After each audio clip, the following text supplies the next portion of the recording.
Hello viewers, welcome to our channel. இன்றைக்கி நம்ம சேனலில் பாவக்காய் 65 தான் பார்க்க போகிறோம். அதுக்கு ஒரு 3 பாவக்காவை இந்த மாதிரி ரவுண்ட் ஷேப்பில் நான் கட் பண்ணி எடுத்து வச்சுருக்கேன். பாருங்கள், இந்த மாதிரி ரவுண்ட் ஷேப்பில். இதில் வந்து ஒரு ஸ்பூன் இஞ்சி பூண்டு பேஸ்ட் போட்டிருக்கேன், மஞ்சள்தூள் கொஞ்சம் போட்டிருக்கேன், இஞ்சி பூண்டோடு சேர்ந்து கொஞ்சம் சோம்பு போட்டிருக்கேன்.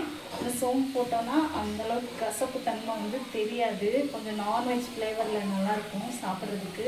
அப்புறம் கோட்டிங்காக 2 ஸ்பூன் மைதா மாவு, கொஞ்சம் க்ரன்ச்சியாக இருக்கிறதுக்காக 1 ஸ்பூன் அரிசி மாவு சேர்த்துருக்கேன், உப்பு தேவையான அளவு சேர்த்துருக்கேன், சில்லி பவுடர் சேர்த்துருக்கேன். நீங்கள் உங்களுக்கு காரம் எந்த அளவுக்கு வேணுமோ அதுக்கேற்ற மாதிரி கூட்டி குறைச்சி எப்படின்னா போட்டுக்கோங்க. அடுத்து இதை வந்து நான் டீப் ஃப்ரை பண்ணல, தவா ஃப்ரை தான் பண்ண போகிறேன்.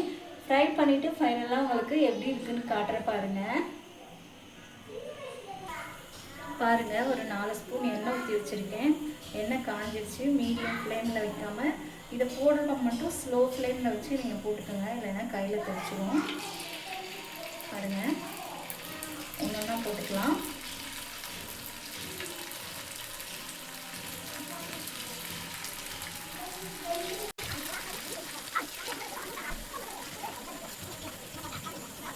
பாவக்காய் போட்டு 2 மினிட்ஸ் கழிச்சு பேக் சைட் திருப்பி விடுங்க. ஒன்று ஒன்றா பொறுமையாக திருப்பி விடுங்க. பாவக்காய் வேகிறதுக்கு கொஞ்சம் டைம் ஆகும். இது என்ன சிக்கன் 65 வாசனை வருது, பாவக்காய் வாசனையே வரல. நம்ம கலந்த கலவை அந்த மாதிரி போல். பாவக்காய் மிக்ஸ் பண்ணும்போது அதோட கோட்டிங்க்கு அரிசி மாவும் மைதா மாவும் மிக்ஸ் பண்ணோம். அதனால் பாருங்கள், தவாவில் கொஞ்சம் கூட ஒட்டவே இல்லை, தனித்தனியாக வருது பாருங்கள், அழகா. இதை பொரிச்சு எடுக்கிறது தாங்க வேலையும், பொறுமையாக பண்ணணும். பாவக்காய் ஃப்ரை யாருக்கு பிடிக்கும்னு சொல்லுங்கள், கொரியர் போட்டு விடுறேன் உங்களுக்கு. வீட்டில் இந்த குட்டீஸ்களை சாப்பிட வைக்கிறதுக்காக நம்ம என்னென்ன வேலை பார்க்க வேண்டியது இருக்குது பாருங்கள். உங்கள் குட்டீஸ்கள்லாம் பாவக்காய் எந்த மெத்தடில் பண்ணி கொடுத்தா நல்லா சாப்பிடுவாங்கன்னு சொல்லிட்டு கமெண்ட் பண்ணுங்கள்.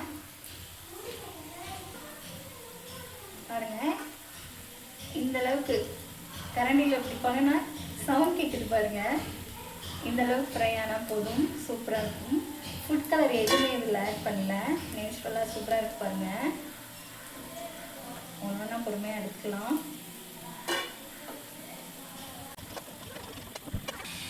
இந்த பீஸில் பாருங்கள், அதுக்குள்ளே இருக்க சதை பகுதியை நான் எடுக்கவே இல்லை. உங்களுக்கு அது பிடிக்காதவங்க எடுத்துக்கோங்க. இது சதை பகுதியோடு சாப்பிட்றதுக்கும் நல்லா டேஸ்ட்டாக தான் இருக்குது. நெக்ஸ்ட் பாதி போட்டேன் பாருங்கள். ஃபைனலாக உங்களுக்கு காட்டுறேன் எப்படி ஃப்ரை வந்துருக்குன்னு சொல்லி. ஹாய் டி, திஸ் இஸ் ஃபார் யூ. உனக்கு பாவக்காய் சிப்ஸ்னால் ரொம்ப பிடிக்கும். நான் பாரு, நீ பேக்கரியில் வாங்கிட்டு வருவேன், அதை விடவே சூப்பராக பண்ணியிருக்கேன். பாருங்கள், சிப்ஸ் சூப்பராக இருக்குது. நீங்களும் இதே மாதிரி ட்ரை பண்ணுங்கள். நெக்ஸ்ட் வீடியோவில் பார்க்கலாம்.